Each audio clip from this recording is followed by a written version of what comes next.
It's been a while. I've even got my heart racing a little bit because it's been a minute. We have a special guest tonight. I don't even have to introduce him really. Alan from Space Audits. I think everybody that follows me already knows all about him because of what he's done. He's a legend. He has 3,100 subs on his channel and 283,000 views. I'll bring him up in just a second. I was just going to let you guys know that for those that don't know, my wife's delivery went amazingly well. Like when her water broke over a month ago, she even waited in the kitchen. She was like doing things, prepping the kids' school, trying to like think about everybody else. And she didn't even wake me for like an hour and 40 minutes. And was like, I think it's time, And so she got me and was like, hey, it's time to go to the hospital. And I called my dad to come over here. And she delivered like from when her water broke to delivery. It was less than 4 hours. Everything was perfect. All natural as can be for mama and baby. And our little one's just over a month old now. Her name's Amelia. And she's 11 pounds. And I'm just living life to the fullest. Just kiddo number 4. It's really amazing. Like, I thought, oh man, the 4th kid is going to get all hectic again. But with us having an 8, 6, and 4-year-old, they're older, they're loving holding the baby, and like they're helping, bringing us stuff, bringing a diaper, whatever we need. And then our patience. I guess that's the wildest thing is being that it's been almost 5 years since we've had a baby. We're older and we've been dealing with these other kiddos for so long now. It's like when she's crying her head off, we don't get irritable even in the middle of the night. We're just like, oh, she needs something. She's either wet or, she needs something to eat. So we're doing the, my wife's home for maternity leave. I've been doing a lot of sorting around the house and stuff like that. So that's what I've been up to. I haven't really been as present, but everything that happened with TFE and all the spiraling, everything that's going on, I haven't budged at all. I still am just seeking the truth in all things. And that's one reason why I wanted to bring Alan on is just because, he's a beacon, of light. He's got radiant energy. He studies hard. He presents well. And without further ado, I'm going to bring Alan up. Hey, what's up, brother? Hola, senor. Good man. So this is a few weeks in the making, or months in the making, actually, because even when I started my channel, I was like, dude, I got to have you on one day. So welcome. Thank you, sir. Yeah, it's been years in the making, some would say. Years? Yeah. Years, decades even, millennia. Yeah, and on it's your the channel, dawn of time. I'm sorry. I'm just exaggerating the timeline as we go. No, it there was once nothing, and then there was the concept of this show. Anyway. Well, you were one of the people that put it in my head. You're like, you should do it. Totally. You and Shane, with it, you guys, Toby, y'all were like, you should totally do a channel. And I was like, I don't even know how that would work. Like in the very beginning, I was hiding behind the screen name Run Boston Bear because I kind of found my journey to Flat Earth through Owen, just watching Owen's transformation and awakening. And I was like, I'll be Run Boston Bear and I'll be in YouTube and hide. I'll never show my face. And then I'm like, bro, the truth is more important than hiding. And then everybody knows me as RBB or whatever now. But on your channel, you say a voice for the voiceless. RBB. President, right? Silenced by their peers. I think that is a very solid quote. Yeah, man. Liliana said that one night on a Flat Earth Friday episode in regards to basically, the mission of my channel, which is, going through a lot of historical, scientific and physics texts and stuff, and looking at the experiments and the data and, reinterpreting that in a more cohesive framework. And so, and the people that tried to do that before were, ignored basically by their peers and, silenced because it got to the point where they couldn't even be debated. So the only way to defeat them was to ignore them, to silence them, to, make them, oh, they're a crank now. So kind of going back and looking through these people's work and seeing how much they dedicated to just doing the experiments and like looking at the measurement for what it is, rather than trying to force a philosophical framework behind it. Those people were ostracized from the academic community, which is supposed to be all about, these scientists go to work every day and try to falsify each other. Okay, dude. You mean the ones that are all competing for the same grant? Okay. Yeah, dude. I really have felt that, you and Shane and the Ether Cause folks have given a voice to, the wise older ones that were fighting for the truth of our realm. And in your presentations, when you quote them or give, you literally give them a voice with humor, that always is helpful as well. But before we go too far into like the where you are now, because you're quite established, I wanted just to take it back, because I don't even know if I've heard, like, what were you doing before truth seeking, before collaboration, and all that stuff? If you want to lay out the longer story, I definitely want to hear it. Yeah, so before truth seeking, so to speak, I was a maximum S tier normie. Like every 9/11, I would have a moment of silence. I would bow my head and just be like, oh man, all those, got to get those people in the cave that took over the plane, every every year, you know, like that kind of stuff. So I was just super brainwashed, just super dead inside, really. I had chronic depression, I mostly just played video games and stayed inside a lot. Yeah. Well, so what was the first thing that was kind of like, I should look into where we live, like, or was that the first thing that caught your attention, was flat Earth, or was it Well, a different s- seeking s- methodology? yeah, I got you. So I've always been interested in cosmology, like, loosely, I guess. And I favored, heliocentrism and relativity, even though I didn't understand any of it back then. But because everyone, that was so smart understood it, obviously you had to agree with it on some level to, appear like, oh, yeah, gravitational well, gravitational lensing. Like, you could repeat the basic things and go to pop sci articles, and all that stuff was always fascinating, and I always liked the solar system, the planets, and I was always fascinated by how they weighed the planets. Like, what does all that mean? Even though um, I didn't understand it very well at the time, I was just like, that's the coolest thing ever. And for me, one of the things that separated like spiritual growth from me was like the cosmology that was handed to us through like heliocentrism and the development of the galaxies and how the planets formed and all these things. And I'm like, if there's a god, like he made this place like retarded, like obviously this is done by chance, and we came from nothing, because there's no design here. This is just, we came from an accretion disk, from a spinning thing, from an inherent property of mass attracting mass. Obviously,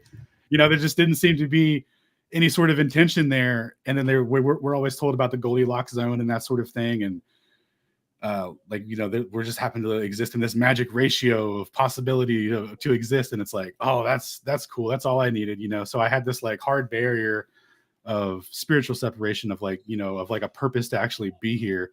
And that actually weighed heavily on me. That actually turned out to be the one of the biggest things that was causing my depression and my outlook on life and everything.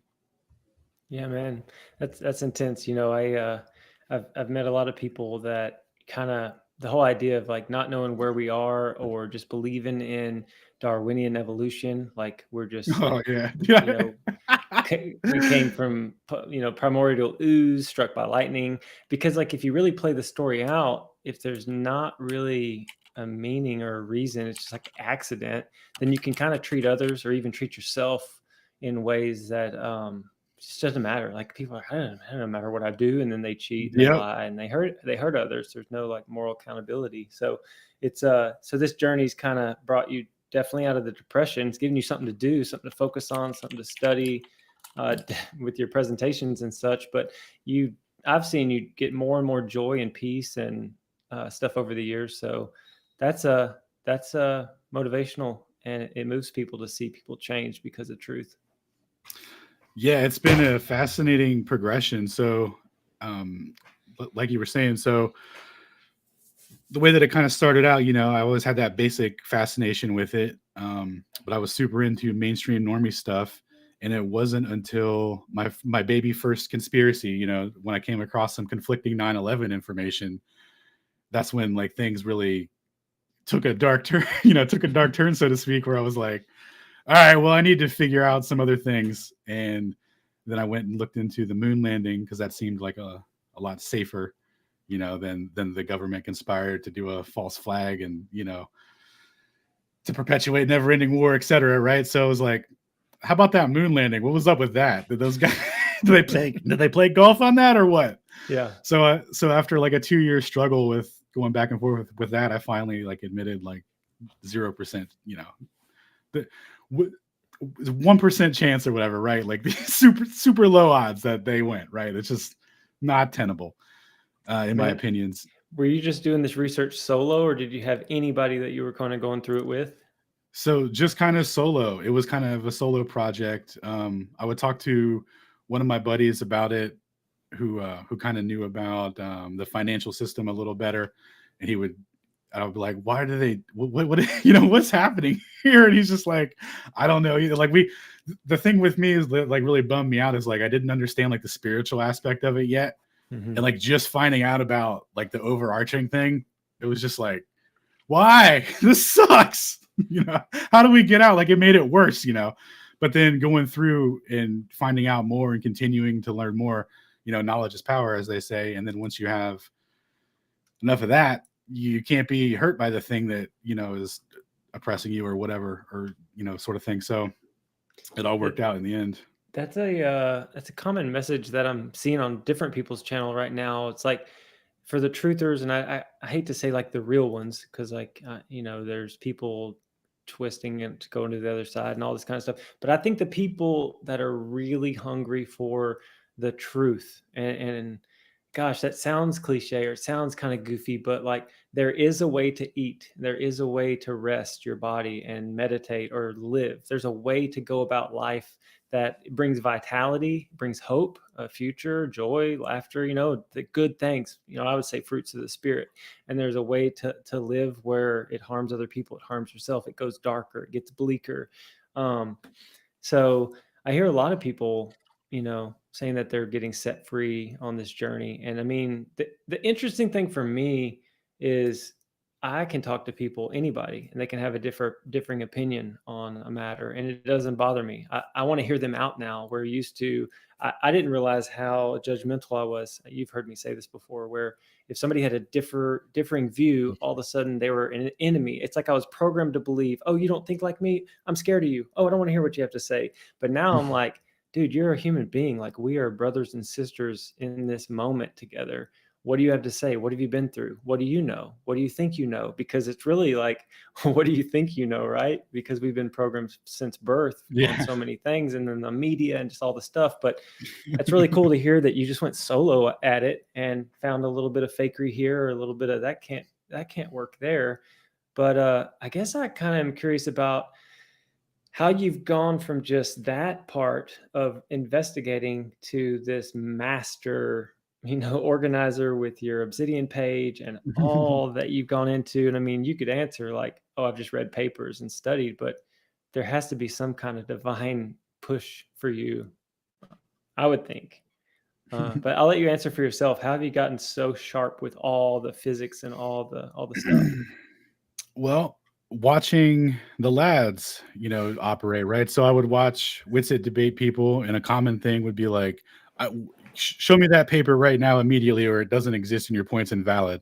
I was like, okay, so I need a way to carry around all my information always, right? Like it needs to be on deck. I need a way to access it.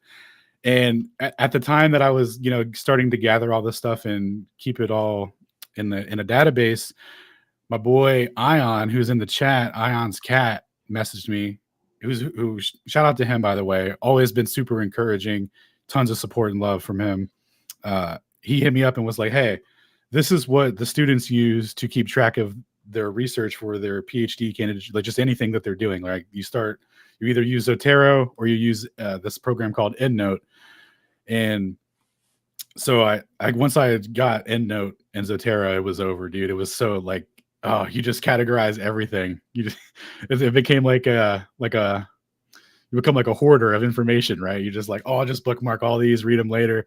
And then, so anyway, that became super important, to have it all accessible and be able to share it. And then the Obsidian thing just came through. That was introduced from Toby, who proposed using that because he was already using it for several things. And it's a great system for sharing information, categorizing it, logging it, and keeping track of it. and Which publishing one do it. you think you're quicker at? Like if somebody just pulls up a random something and you need to get there. Actually, do you want to share your screen on one or the other of those and kind of just click around, show us what it even is? Yeah, sure.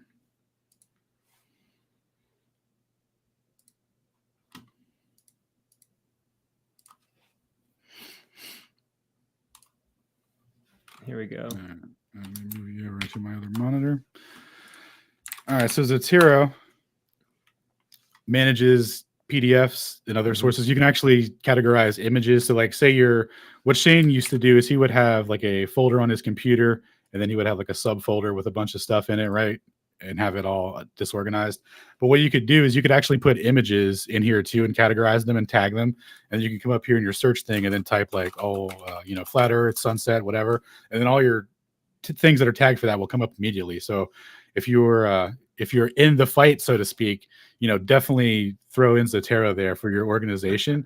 It's insane. It's really good for that. So anyway, for PDF management, so like for example, you'll have a bunch of subcategories over here. So like whatever you're researching, you just make your thing. And then so for example, I have all of AG Kelly's work right here. So we come over here to the AG Kelly tab. Here's a bunch of his work here. We click on one of them, and then anything, then the PDF pops up. We can go through it, and it's all accessible right there. Then if you want to share it with somebody, you just go to show a file, copy that, then drop it in your communication method of choosing. You're good to go. So super accessible for everyone. And yeah, so this has been a game changer, man. Keeping it all on deck, and then you could transfer it to other devices. All this stuff. It's really, really nice. And then the Obsidian here has been awesome for taking notes, publishing things, doing prezzies. So right now we're working on the celestial theodolite and all this stuff. So I got it organized through different subcategories here. So it's all in a nice clean folder file structure here. And I'll show you what the published version looks like on the website here. But like using the app, it's super easy. It uses what's it called? Like the opposite of markup language. It's markdown or something language. It's super easy and basic. So you don't have to do much of anything in terms of learning. You basically just learn a couple of I'll have to tag. I just remembered you did a presentation on how to even begin with this, and I think Biasticles was there, and other people were watching, and you like walked through exactly if you ever wanted to set up note taking. I got through like, I don't know, maybe 20 minutes and then got distracted, but I'm gonna make that because I'm always looking for places to put notes and ideas, and even my own YouTube archive. I could just set up like links. I'm always going to the notes on my phone, just notes and this and that, but that's a way better way of doing it. Yeah, and actually they have a nice service where you can sync between your phone and computer and everything. So it has a nice homogeneous system for multiple devices. So I highly recommend, you drop the $6 a month on it. Dude, super. The thing I like the most about it is it's super cheap to publish. It's $11 a month, and to use the syncing thing, it's like $6. So super affordable on that end, and it's very easy. But anyway, yeah, so you just have everything categorized, and then it has a nice display. Looks really good on the phone too when you scroll through everything. It's nicely formatted for that. Yeah, that's super good. That's been an awesome tool watching you guys get better and better at that, because you're so quick at getting to the information that you need. Because really, wouldn't you say that this whole thing is a bit of an information war? Like what has been pushed down or swept under a rug, or they obfuscate or they twist the actual narrative. And even when you tell them exact quotes, they're like, they call you a liar or all kinds of names. That's my favorite, man. I've literally read exact quotes from the man who proposed the theory or whatever, right? And they're like, nope, you're a liar. you can't, or they'll announce, like, dude, it's so crazy. But yeah, to even get it to that part of the conversation, you have to have it on deck, because otherwise the first thing they'll do is just like outright deny. And you have to keep it to show. You got to carry your receipts, as they say. And the wild thing is, you're this far into it, you've read the old papers, you've looked over everything, and ultimately at the very back of all of our minds is what's the truth. Like we want to get it right. We don't want to be deceived. We don't want to be fooled. What's really going on with this stuff? And you haven't found the globe. Dude, I've been looking for the globe for a hot minute, bro, and it's hard to find out there. One of the biggest things for me was, so like as an observer, like how you were run Boston Bear, you were hiding behind the keyboard and Yeah. watching stuff. So that was me also. Part of my journey was just watching content and not contributing either side or getting involved in any communities. Like my involvement in the community, so to speak, has only been rather recent, right? I've just been observing things Hmm. for years. And so anyway, I would collect information from both sides, and then I would go and talk to this guy who was a mainstream globularist proponent, and his whole thing was like, I'm just here to like close the gap in education because I think that flat Earth is an education problem, and you guys are just a little confused, and some of the stuff is not well laid out, and it's just a miscommunication. So I'm here to help. I was like, great. Fantastic. I've got some questions, dude. Yeah. So I would so we would have some great talks, that would go on for a couple of hours. And at the end of them, hearing the best that academia had to offer for globularity was, reification, just assuming all the things that we started to realize were no fly zones, but we didn't quite understand like what they were before we understood like logic fallacies and whatnot, and like what it was to, be fallacious. It's like, what is that gross feeling? How come when you said that it sounded super gross and just, oh, did you just reify your belief and then try to back and then flip the burden of proof to me? Is that's why it feels gross? Okay. So like once you have a name, like once you understand it, you're like, oh, that's what it is. But yeah, so I would go through the process, of like, hey, this is what they're saying. This is what you guys are saying. Like, who's the bad man? And you would hear like the ultimate argument would be like, well, ocean water does curve. Have you ever seen a wave in the ocean? And it's like, that's not a real argument for extending Earth curvature wall water, over a distance. That's not a real like I can't believe that's your end all argument. So like just seeing stuff like that, it was like, oh, nobody knows. Hmm. It's all been a front. It's like we've been living in a Potemkin village and just nobody walked over to the building to like actually check it. Once you Yeah. start checking it, you're like, oh, this is paper mache. If it rains, this whole thing's done. Yeah, for sure, 100%.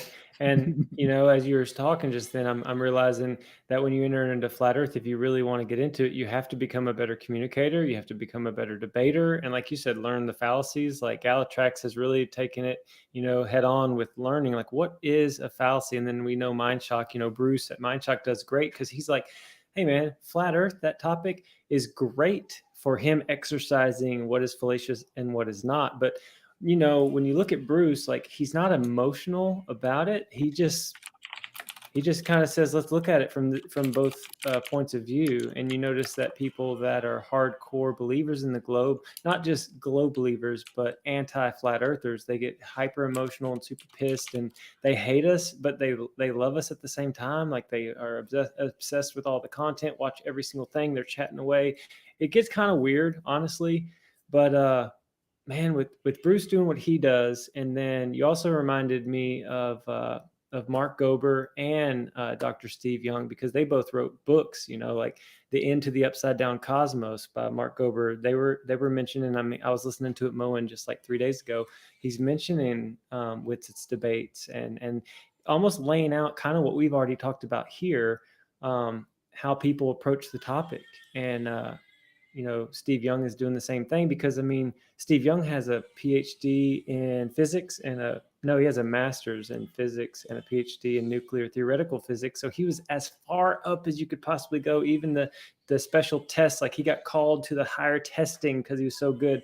And then he realized that relativity's just bunk made up, and he walked away from the whole thing. Did you know I'm going to get to meet him May 7th through the 11th?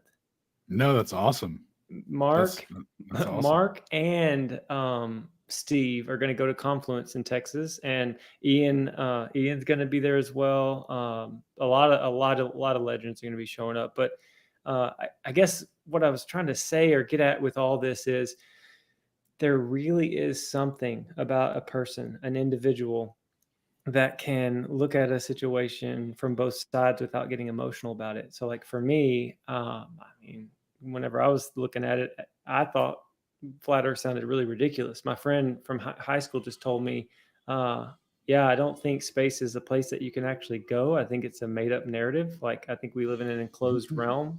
We're pressurized, and I don't think we're moving." And when he laid that out there, I had never even heard a piece of flat Earth, not a hint of it. Didn't see any of the commercials back in the day. I had zero idea that that was even a thing. And yeah, of course, first you laugh, but then as you start looking into it, you realize that the heliocentric theory is still a theory. Gravity's still just a theory. And then you see the band-aids, you see the holes. And then there's no unified theories. This is missing. That's jacked up. They twisted this. Oh, they ran from that. Like Witt's always saying, or other people have always said, like, dude, it got proven wrong with science. It's time to put it away, but they just kept boosting it back up. I mean, you see that more than anybody. See it a lot, yeah. Yep. So currently, man, you're glowing. You're looking good. It looks like you're, fit and on a whole different path. So that guy that was first looking at 9/11, kind of looking at the moon landing, I guess I didn't hear how you got into flat Earth or started like tearing into it. Like who was the first person to bring it up? Yeah. So going back to the first person to bring it up, I don't remember specifically, but I remember a video about it was calling into question astronauts and their ability to see stars, in versus, when they're at altitude versus when they're on Earth or whatever. And they all had conflicting stories. And I was like, as a Glober, I was like, of course they can see and then I thought about it and then I was like, well, wait a minute. So then I Googled it. I went to, ended up on Quora, and like I went through, I don't know, countless people having back in, like nobody knew. This guy would be like, I'm a professor at blah, blah, blah. This is and then like somebody would be like, well, no, actually, I'm like, oh, you guys don't know. Nobody knows. And now there's so much convolution around it. And now these people have said this thing. These people have said this thing. Now there's always going to be, now nobody can now know. Mm-hmm. Right. So it's one of those things, but all we can know for sure. So when we're here and we go up to altitude, they disappear. That's all we can know for sure. Mm-hmm. Whether or not they come back, who knows, right? But that's what they are putting forward. But anyway, that was the catalyst for it, because I was so sure of myself that was going to be like an easy layup for the mainstream narrative. And then so that kicked me off on the moon landing stuff. And then after I came to the conclusion that was a no-go, I was like, all right, well, let me look into flat Earth, because that'll be easy to debunk, right? At least that one will be, 9/11 didn't turn out so well. Moon landing didn't turn out so well, but we definitely live on a globe though, right? Like they just maybe didn't get to the moon because, it was super hard or whatever, right? But definitely still a globe. And one of the biggest things that I remember was watching Dave Weiss on the Tinfoil podcast when that was still on YouTube. Mm-hmm. And he would do the, we got 3 baskets. Everything works on a globe, works on a flat Earth, works on both. And nothing really was mutually exclusive to the globe. So I started like looking into the things that I thought might have been mutually exclusive. I was like, well, maybe this one, maybe he was wrong. And then, none of them turned out to be that way. And then so I would I would go through that process. Like I said, I would gather up information, go talk to the highest level of academic training I could get my hands on. And it was just like the most nonsense stuff ever. And so like slowly, every time I talked to that person, it was like, if the Earth became flatter, and it became more and more apparent that there was like significance and meaning here, because otherwise, how could you, it's just like, it's inherent, right? Like I've never met an atheist flat earther, right? Not every flat earther is super into, biblical cosmology and whatnot, but we're all like obvious creator, right? Like there's no one's like, hear me out, guys. It's all flat and level by chance from nothing. No one's dare say that. So it's it's obvious that that the implication goes hand in hand, that there's a creator, that there's purpose here, that regardless of how you come to the interpretation of like the significance of what that means to you or whatever, it is there and it's very apparent. So anyway, as it would get flatter, that barrier that I had of like Stephen Hawking syndrome, where it was just like I believe in gravity because of black holes and stuff or whatever, because the guy in a wheelchair with a robot voice, started to fade. I was like, oh, is that God over there? Is that spiritual significance? What's up, man? Man, that's good. That's good. I mean, I love the journey. I love the journey that you've been on. I love the one that I've been on. Um, I don't even really know how to explain how I've become less religious. I mean, I could just say it. I Flat Earth has people say it's a religion, it's a cult. Dude, they're just yelling something out of their own discomfort because for me, I didn't need flat earth. I wasn't bored. Like I had a family, a growing family, joy and peace. My wife and I don't fight about anything. Like I don't need anything. It came into my lap one day. I was like, oh, that's weird. I don't understand why my best friend, one of my best friends from high school would say that. He's smart. Why would he say that? Like it was like a conundrum. Like, why is he saying this? Is he trolling me? Is it a joke? And it wasn't. And so as time went on, I got a hunger for the truth. Like, and it went beyond cosmology. It went in not just to like, what's in our food? Are they poisoning us? But like medicine, like what does it truly mean to be healthy? True health. Should we, drink fluoridated water or should we distill it or use a Berkey? Should we purify our water even more than bottled water? Because in bottled water, you get microplastics. And I know it can sound kind of like when you get on the truth journey, it can sound like, holy crap, this guy's crunchy and a weirdo. No, I'm afraid that quite everything out there is poisonous and toxic, both in the air, in the food, and in the knowledge department, or what you can learn from either TV or books. It's like, dude, where's the boiled down truth? And once I got into flat earth and started digging at all this stuff, I realized that connecting with other human beings in love and feeling that energy, like connection, is ultimately what I'm in this for. Not to be right. Oh, I know it's flat and you're a glober, you're an idiot. I don't even have the heart or mind to think anyone else is stupid. I either think they're deceived and they don't know, or they willingly choose the matrix because it's more comfortable. Or some people, they want to keep believing in the globe because to know they were lied to on that grand of a scale is too uncomfortable for them to even budge. All these people that are paralyzed in fear towards like making change, to want the truth, I'm not mad at them for being in the position they're in, because there are other humans that have a right to make that choice. I know I'm kind of preaching a little bit, but for me, I'm not scared. Finding flat earth and people like you and people on ether cosmology and earth awakenings having like meaningful deep conversations, half the time in these live chats it's like, honestly, like we're sitting around a campfire just talking deeply about multiple subjects. And it is connection, human connection.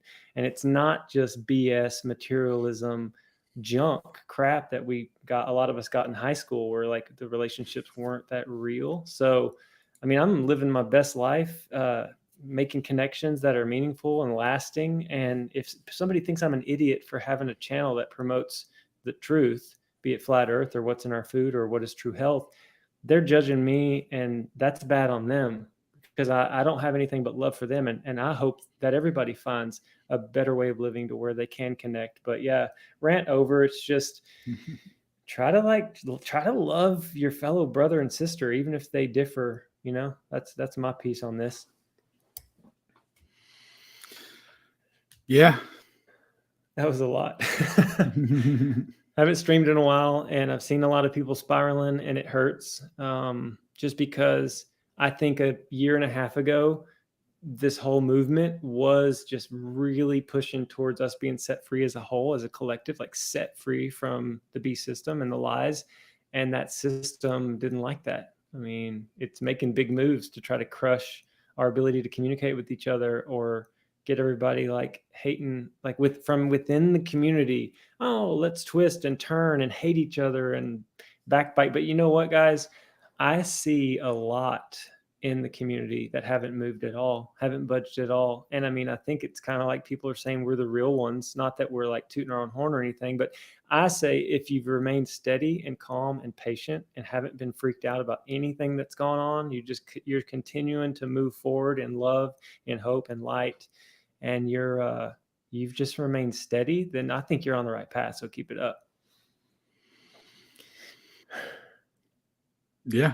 Do you have anything else to share personally or about your journey? I mean, I said a lot about what it felt like for me to go through the last couple of years. I mean, feel free to share before I open it up to more people, because this is really honestly about you and your journey to flat Earth and like where you are right now, your own joys, your own happiness, or your own struggles with the haters, because you're under the magnifying glass as well with everything you're presenting. So, with that, I'm gonna hand it back to you. See if you have anything else to share. Yeah, you're good. The approach I take is I just work here. So, you know, I find out what I find out, do prezzies on it. People agree. That's great. If they don't, that's also great. So you're chilled either way. But I've seen you Doesn't shut matter. some stuff down, though. I've seen you not deal with certain tactics in the chats. Well, it's a time management issue, right? And it's like, how gratifying is it to get through this argument? How much time are we going to waste on this? So I just sometimes am brief with it. Yeah, no, that makes sense.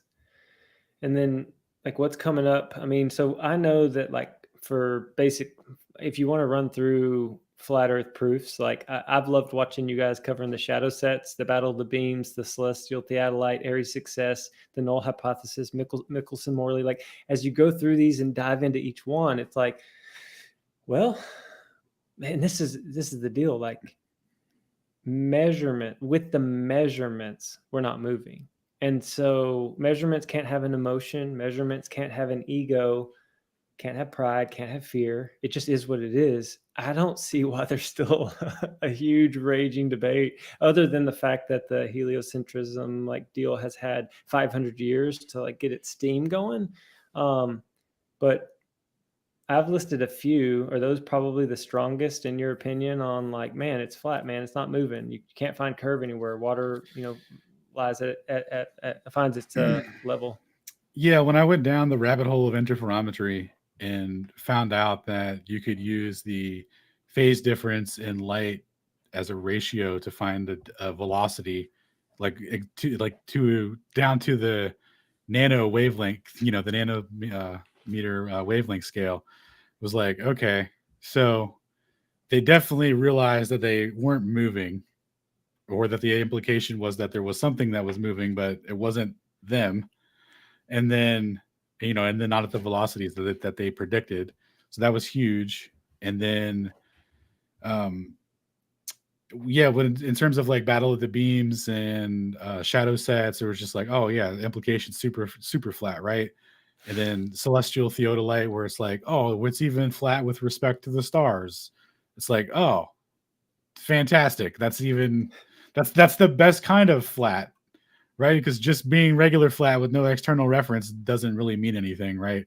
Because a lot of flat Earth is argued through rhetoric, and rhetoric is actually empty.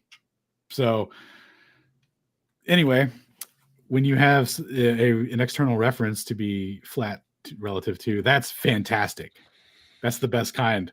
So all these things and the way that the timeline came out, like you said, like people were freaking out, not having a good time,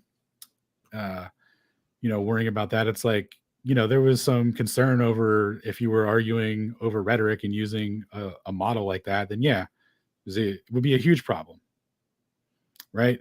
But there's an additional problem that's inexplainable, and it's the Earth is somehow miraculously, no matter where you're at, measuring flat with respect to the stars using occlusion angles with respect to mountain peaks, where you're just calculating raw flat Earth, or like the raw planar trig, versus what it would be on a sphere, and using timing in which the star gets blocked to substantiate the elevation angle of the mountain, which is going to determine geometrically, based on the timing, if it's flat or not, which is my favorite now.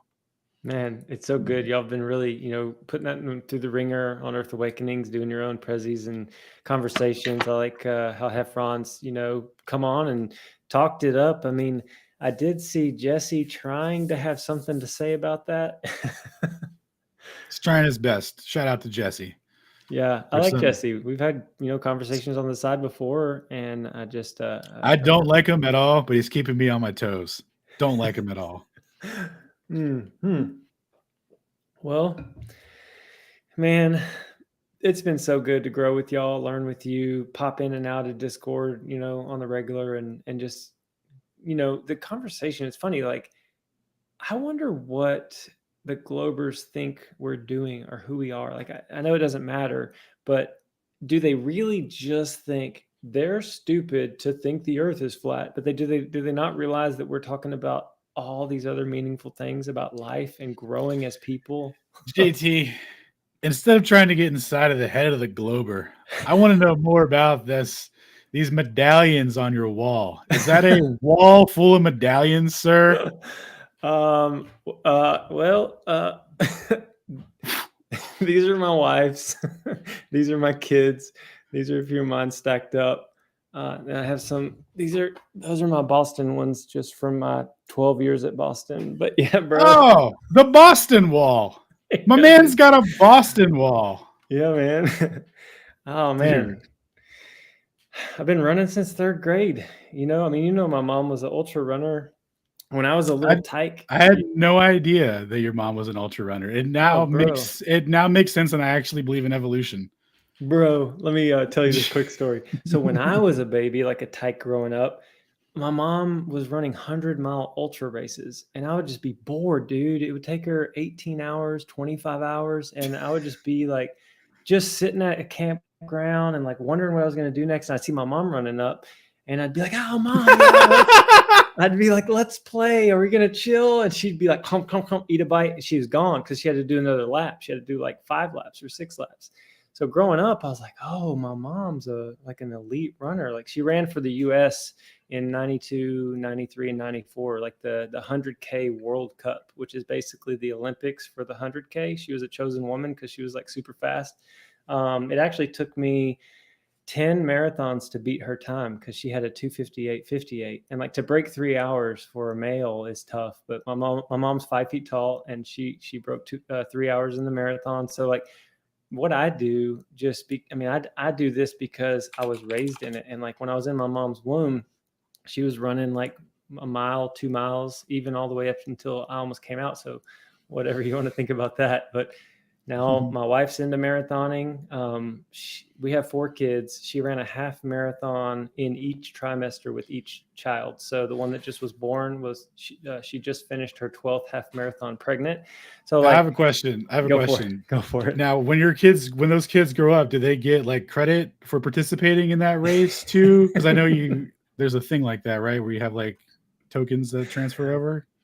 No, I mean, I guess the baby beat mama in all those races if it was sticking out in front of her belly. Dude, So she finished yeah, first. but I don't know, man. I mean, just I Oh, got that's into awesome. it, got the medals. I mean, I wouldn't say I'm addicted to athletics or running at all. Like JT, you have a wall, multiple walls full of medals. You actually can't preface anything with "I'm not addicted to running."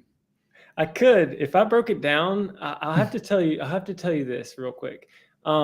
Most really good endurance runners, like I'm talking top elite people, have serious problems. Like I would say they're running from something. I think my mom kind of ran from something, which got her into the ultras and stuff like that.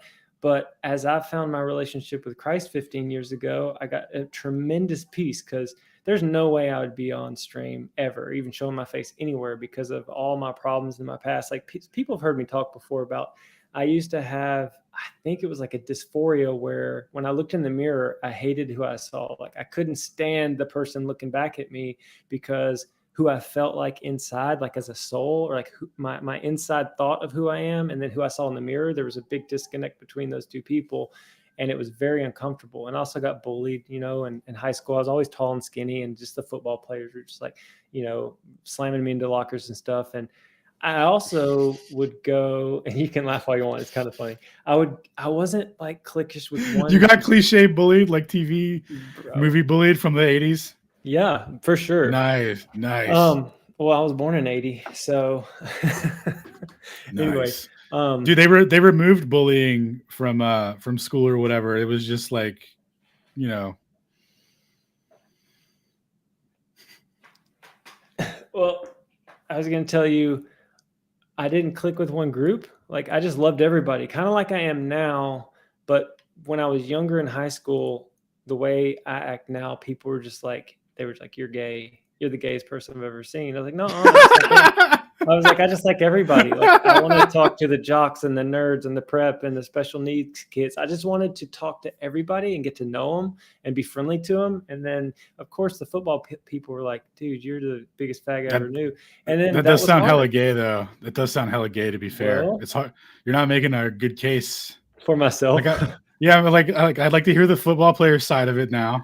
Dude, it'd be if you took my life and like just saw it as a movie, there'd be some really hilarious moments for you to laugh at what they did, what they did to me or whatever. But we all have struggles, we all grow and we learn. And ultimately now what I'm trying to get at, and I know this is about you, you're on here to learn about you, and here I'm sharing way too much, but I'm You're set good. free, dude. I don't care what people think about me, that I believe the earth is a stationary topographical plane that's enclosed.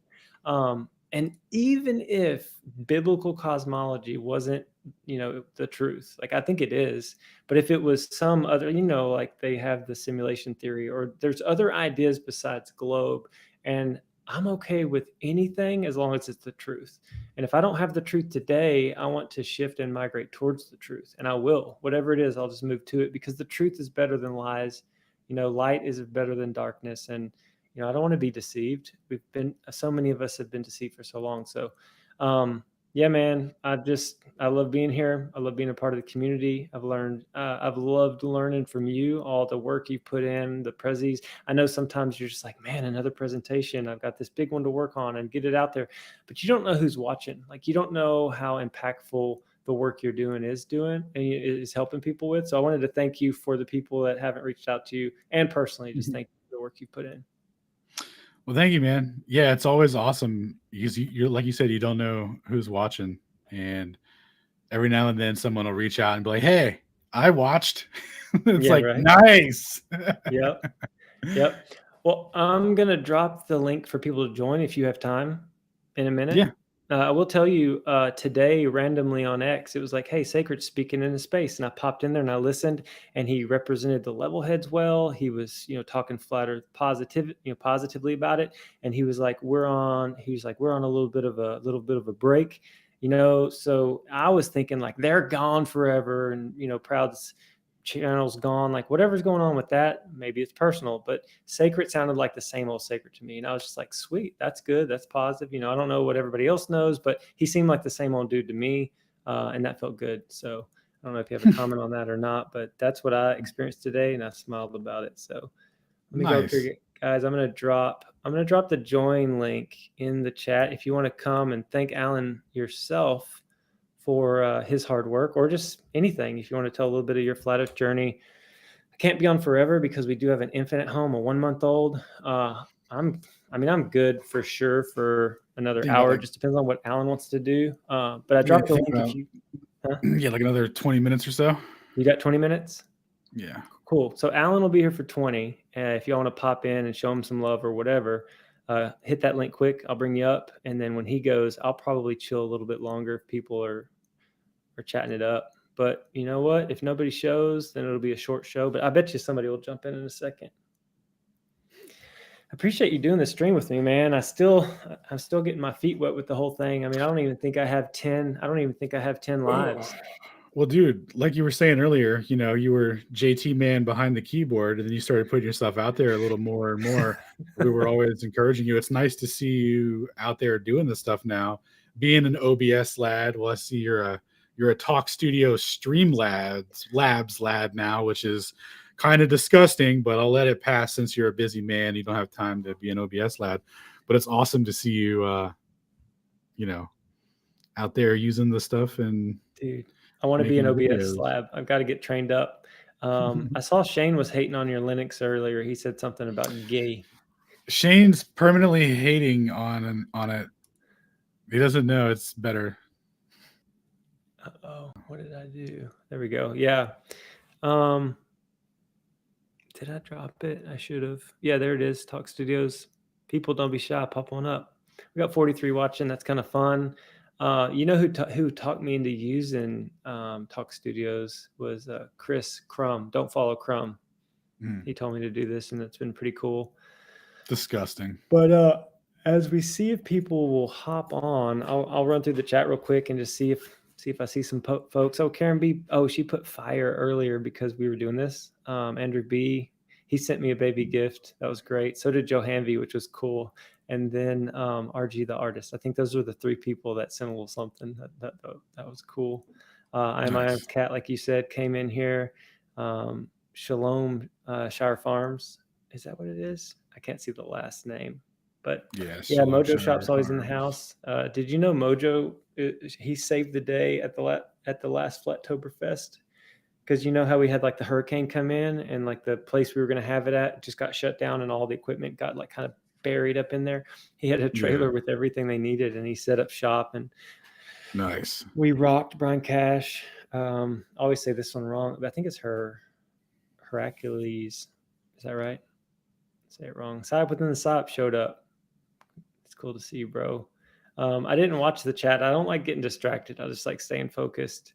Same. Um, yeah, because I can't do like thinking about what you're saying and like staying with you and like trying to see what everybody else is saying because there's always haters too. Scott with 1T, good to see you in there. James Brown, Carol with a K came through. She's awesome. She has some cool products that she always sells. I was putting, dang, I can't remember. I was like dripping it in my eyes, colloidal silver. I was just like dripping in my eyeball. Supposed Nice. to be good for it because I have floaters. I had LASIK surgery, which is really good because growing up, dude, I always had contacts like 2400 was I think what my contacts were, and my glasses were negative 5.75. You used to have glasses. You wear contacts? Nope. No glasses? Boston Talking Ray. you talking about the Mr. Miller's dog? There you go, dude. I'm on right now. There you go. Shane, how come he's not popping up here? Maybe he's not here anymore. Thanks for coming, Shane. Goose Ninja. I don't know if I've seen Goose Ninja. Hello, all great day. Goose Ninja saying lots of stuff, laughing, having a good time in here. Scrolling. Robert Hunt. Nobody hates you, Bear, but Witsit is a professional merchant of hate. Witsit needs to be condemned. Okay. I guess Robert Hunt's upset about some stuff. Dr. Bass Ackwards. Do you ever watch him? He plays guitar all the time on his channel. I kind of like it. I kind of like tuning into him sometimes when I'm doing yard work. All right. Final call on the people popping up for a little conversation, or it'll be an early night. Justina, Titus, Lord Zed, it's good to see you. B. Hendricks, Titus, man. Titus is always giving out like mad love. Rusta Bear popping in, 912. That wasn't long ago. Emmy Lou,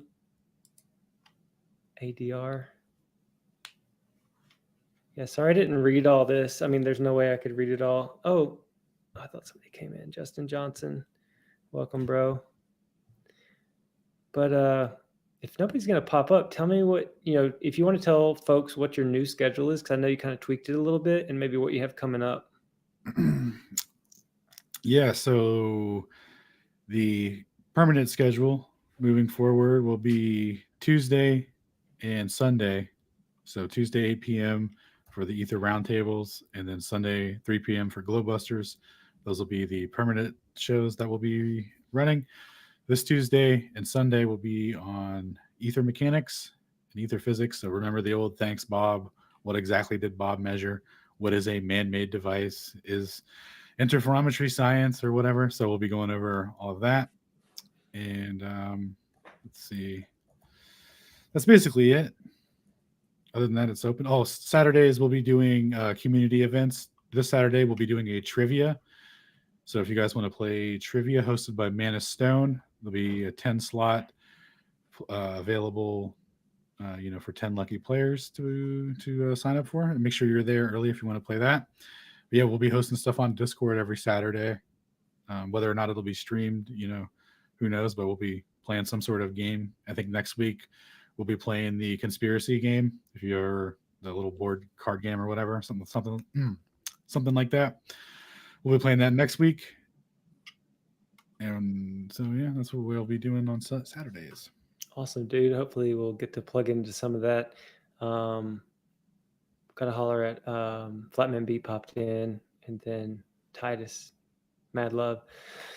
Well, dude, this was fun. I'm glad I got to hear a bit more about your journey, and that's all I got. I guess nobody's gonna come hang out with us. Oh, No worries, lad. whenever this ends, when I hit like end stream, it's going to show a little snippet of the Antarctic Ice Marathon. I still want to do that. It'd be coming up December 13th. Nice. Somebody actually popped up. Let's see. Riggs. Yo. Yo, does my mic work? Yeah, I hear you. I hear you well. What's up, brother? All right, what's up, man? I got a question actually about the celestial theodolite thing. Heffron in his presentation, he said that this gets rid of like refraction from the argument. And the only way I can conceptualize that is if there would be like ultimately some distortion somewhere, because if it's all line of sight, then how do we make sense of the geometry of things? And I just wondered what your take was on that, Alan. Yeah, curious.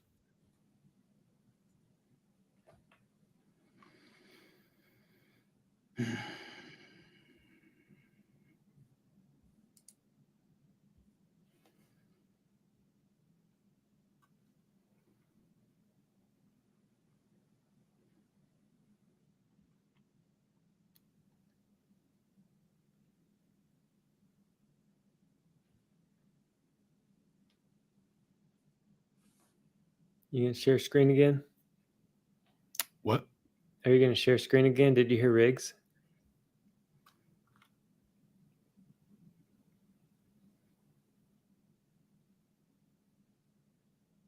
Didn't hear him. Oh, audio check. Check, check. Can you hear him? Nope. Dang. Let's see. I wouldn't worry about it.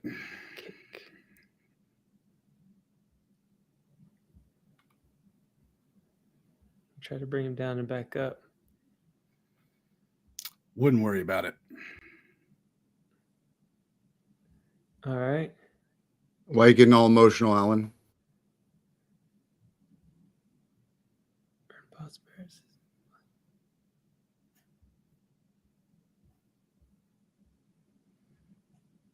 I mean,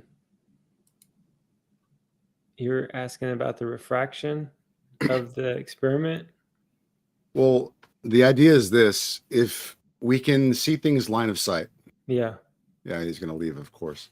If we can see things line of sight, then how do we make sense of the geometry of the Earth if the South is enveloped? You know, because if we're looking off into a direction and we're assuming no refraction, then it makes me question like how that argument can be true, unless they're just saying that the globe refraction is not true, but then ultimately there could be refraction somewhere, right? Yeah.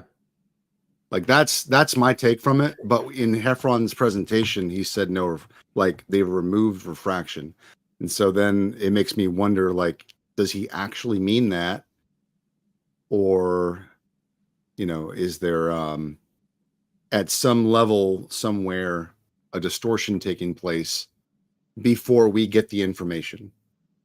Well, in the way that I understand the whole celestial theodolite concept, it's more about the timing. And I would think that if you're standing on the peak of the mountain and you're getting an angle to the star, you're above the 15-degree angle where most of the refraction is. So from the tip of the mountain to the star, it's just direct line of sight is what the angle or the line would be. And then so what Heffron's done from his house to the tip of the mountain, that's just the trigonomic math, like the baseline, the how far away that is. And so that angle is lining up with the unrefracted angle to the star. So it's a timing tool is what I think it is. Does that make sense? Yeah. I mean, I'm okay with all that. And I know that in the globe explanation, distortion or like refraction is mostly under 15 degrees. And then you have like celestial refraction, I guess. I don't really know how much that makes a difference personally. Mhm. But you know, I would like to think that things are where I see them, but to me, that's more of a like a glober position. I think that the only way I could get the distortions that we see in the South, where everything Mhm. being counter viewed, like upside Yeah. down or backwards, you know, Mhm. um, is if there is a distortion taking place. That's the only way that I can make sense of it personally. I don't know. Yeah. No, that makes Um, sense. But let me ask you this, because do you believe that that we have an azimuthal grid of vision, or that where we are with our eyes, that we only see a certain amount of the sky above us, like the yeah, yeah, stars? absolutely, absolutely. So, I just don't think that explains but the problem though. Like that's just like perspective, basically. right, but if you're talking about Heffron at his home, Yeah. the stars he's seeing is a part of his grid of vision. And so, I mean, I'm not arguing like I know Right. about it, like, so Right. if he's here and he can see the star being occulted by the tip of the mountain, and stellarium says the angle from the tip of the mountain to the star is this, and then the baseline with the trig shows that angle down. I mean, if you're talking about another peak way in the south, I'm sure that this would work way in the south, but it's always only going to work with the azimuthal grid of vision for the observer. You can't. So that's what I'm trying to say is that like Yeah. if okay, if the observer before the mountain is right here, right? Hmm. You're seeing this tunnel of Hmm. vision. You're looking at the top of the mountain, and that mountain has a peak, and that the star is being cut off by the peak of the mountain. Hmm. Okay. What you're essentially doing when you're making that theodolite argument is you're essentially joining both observations into Hmm. one argument, as if whatever applies at your personal view Hmm. is the same number for the other view. So the dome of vision is being extended. You see what I mean? Hold on. I'm going to bring So it's like Piezo up in a carrying the second, same but line. I want to stay with you for a second. Yeah. The dome of vision. So here's one thing to consider, and this is just me sharing and talking. So if the azimuthal grid of vision is basically at a set distance, which is the limit of our vision, that mountain is way inside of that. And so whenever the star occults the top of the mountain, it's doing that at the limit of our vision on the azimuthal grid of vision. You know what I Mhm. mean? And so ultimately, under one person's grid of vision, it's all a topographical plane, and if you move that person anywhere on the whole plane, they take their grid of vision with them. And I think that this celestial tool, this idea, is going to work. I'm going to see what Piezo has to say. Welcome up, brother. Do you have a context or anything to add to what Riggs is asking? What's up, Yeah. Piezo? What's up, guys? Can you hear me? Loud and clear, bro. Word. Yeah, so I did want to just kind of see if I could maybe help clarify the refraction question. Go Mhm. for it. So realize that in any optical measurement, or really just anytime you look at anything, anytime you use your eyeballs, right?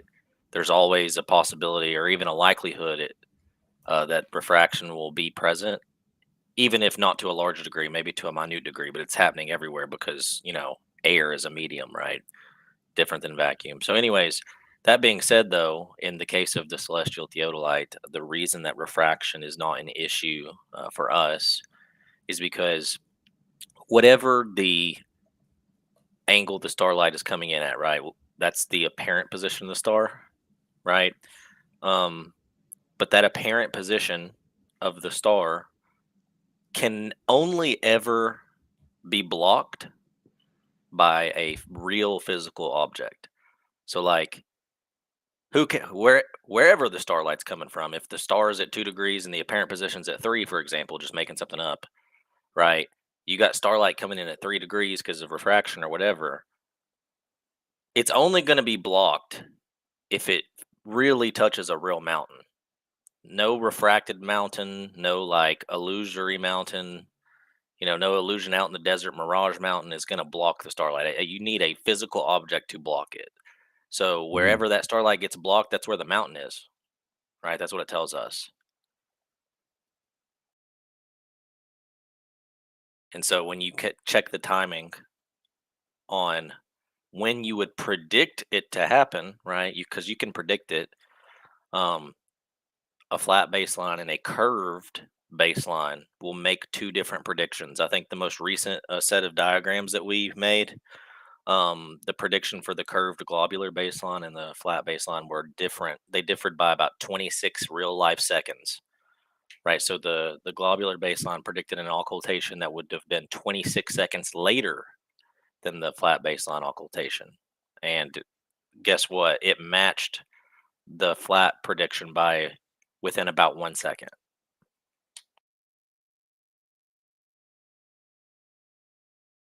Okay. So I guess what you've said so far is that so what Boston Bear was saying is that we have a personal grid of vision from our observer, but then what you're saying is that from the top of the mountain, we can extend that same angle from the observer as if there's no refraction from the mountain to wherever the star is originating. Yeah, what I'm basically saying is the moment that that star is blocked, at the moment that we no longer see it, we have a Mhm. straight line from us to the mountain to the star. Right? Because we know there's a straight line from us to the mountain, right? Well, Mhm. that has to be that part's obviously a straight line. So you're But contesting that it's a straight line throughout the whole observation. yes, because if the star was approaching the mountain from a different angle, it would be a different line extended, and that line would never reach us.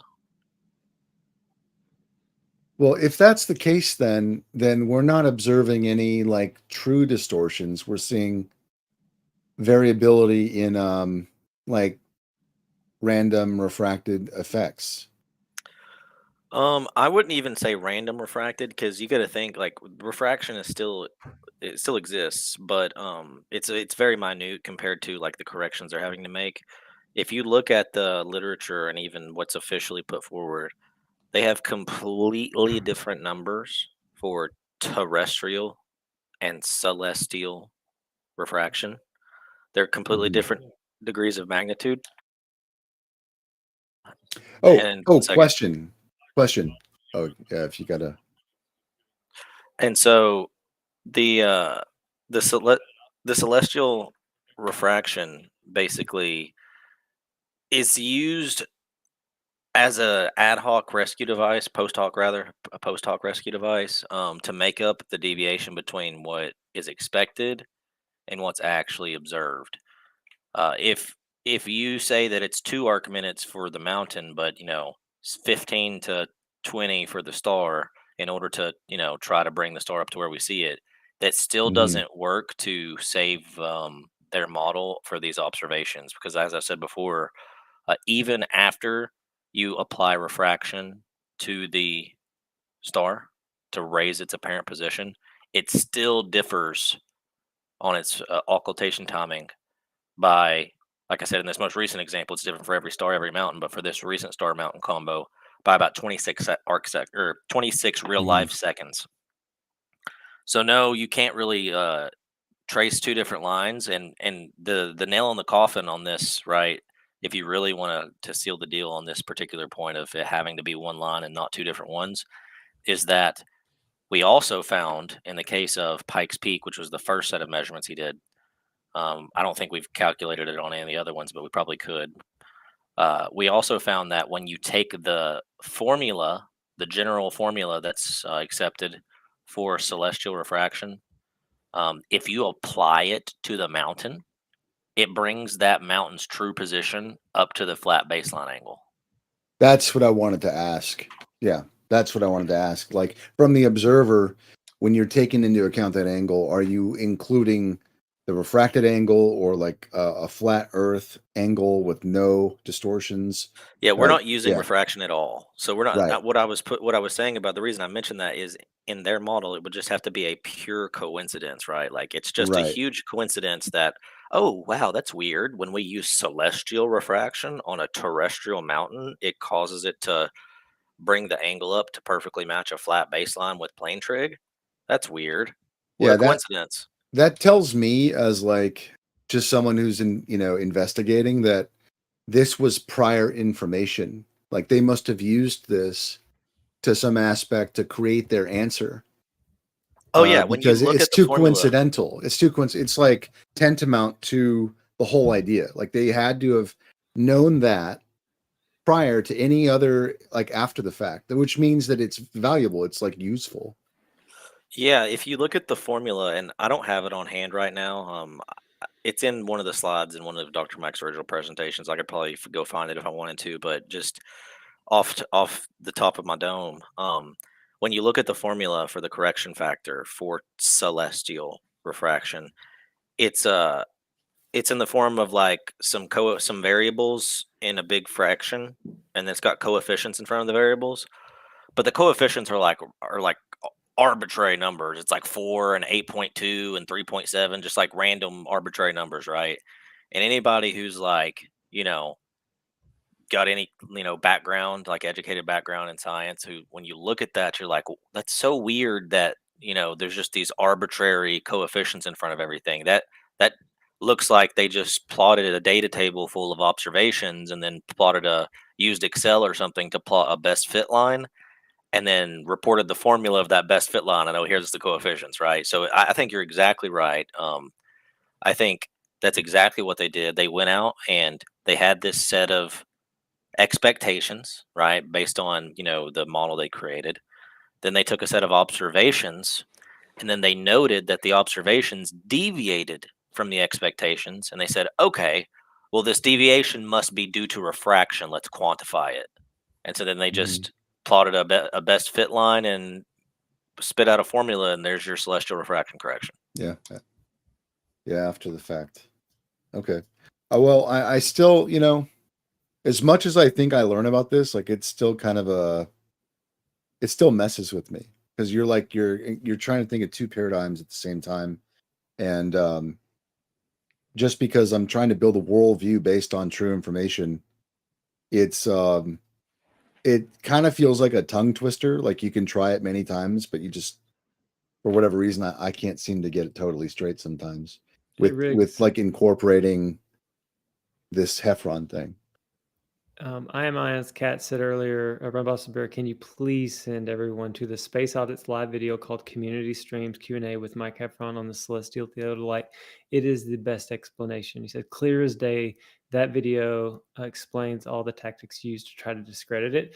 I understand like where you're coming from with the questioning and the pondering, and like we all want that nail in the coffin.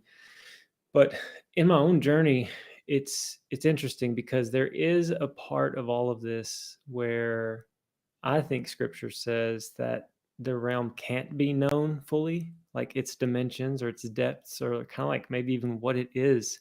And I've thought about, and I'm not trying to get too woo woo on you, but in seeing how everyone's acting and treating each other, I think part of all of this is deeper than just, is it flat, or, topographical plane, or is it a globe? Like the question, where do we live? What is this? I think the whole purpose of life is more than that. And some people make their whole existence to either crush flat earthers or be a glober, like bring the globe back, and like globe versus flat, or just like even the question, where do we live? What is this place?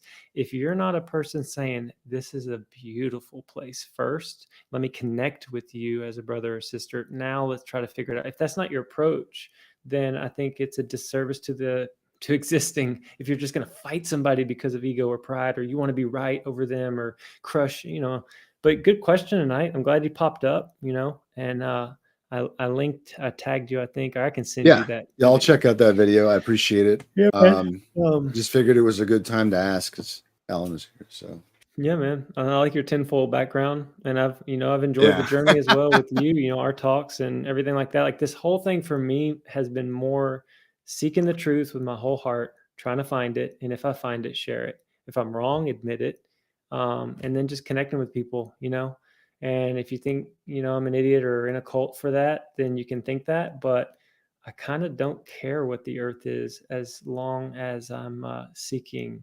Like if I'm really seeking the truth on all these topics, then I think that's the right way to go about it than It's about all just you can trying to do. be right, because Right. even let's just say that none of us as human beings, like not a single one of us is ever going to get it all right. I think that's a given, right? But if I'm doing things in and through love, if I'm trying to love my fellow man and give him a helping hand up, then that can't be wrong. And if somebody tells me that's Right. wrong, I'll be like, whatever, dude. I'm just going to do things through love. But yeah, man, do you got anything else before I shut it down? I No, think we're the last two. that's all I got. It's good to see you stream, and I haven't seen you on Discord for a while, so I thought I'd say hey. Yeah, did you hear the opener? Oh no, I got to go back. I just Yeah, well, clicked in. I was just going to tell you it's because we have a 1-month-old at home. Our fourth kiddo got here. So, Right. and I told my Congratulations. wife before, I was like, you know what? I'm going to not be on my phone. Like, I'm not going to be checking. I just have left my phone sitting there and Good for you, plugged man. in with her more. We've decluttered. Like, we moved into this house like almost 4 years ago. And she was in the military, and we moved from the military life to civilian life and never went through the garage. You know what I mean? And just the other day, I took absolutely everything out, and I swept it up as best I could first, vacuumed, then I blew it out, then I mopped it. And dude, our garage just smells great. You go out there, you're like, this is clean, and I've never been able to do that. So I have been kind of missing, but I've peeked around on Earth Awakenings. I see you pop. Do you still pop in there, or you're Yeah, I pop in every once in a cool, while. dude? Well, Yeah. thanks for everybody popping in. I guess I'll kick you off and then do an outro, but thanks for coming up. All right, brother. All Peace. right. Later, bro. Yep. So good old Run Boston Bear with another stream. There may have been some drama in the chat. I don't know. I know there's a lot of people trying to figure out a lot of things, and some people are upset, some aren't. If you're upset, I'm praying for you. I'm lifting you up. Seeking the truth is all we can do. As I was talking to the guys, I just want to say thanks, Alan, if you see this part, for coming up and just sharing a bit of your story, what you and Shane and the Globe Busters and just really everybody in this truth movement is doing. I'm grateful for. I call you my friend, and if we're all wrong, I hope we figure it out, but I don't think we are. I don't think the earth is moving. It needs to be moving at 30 kilometers a second if we're going around that sun, but somehow relativity saved the day there. But I love you all, and that's all I got. Yeah, I had a lot of fun. When this closes out, it's going to show like a little outro of the marathon, and I may go back in the description and add like the donation link. I haven't really even pushed, getting donations, but I'm going to probably try to stream more and try to see if people want to help out on that, because it's 22,500 to sign up for the Antarctic Ice Marathon, and I'm not going unless a few people help out. But if you don't or can't, don't worry 1 second about that. We'll see what happens. We'll see what lines up. But thank you guys. Looking at the chat, Justin Johnson, thank you. Bill, shalom, everybody. Just love y'all. All right, peace. Catch you next time.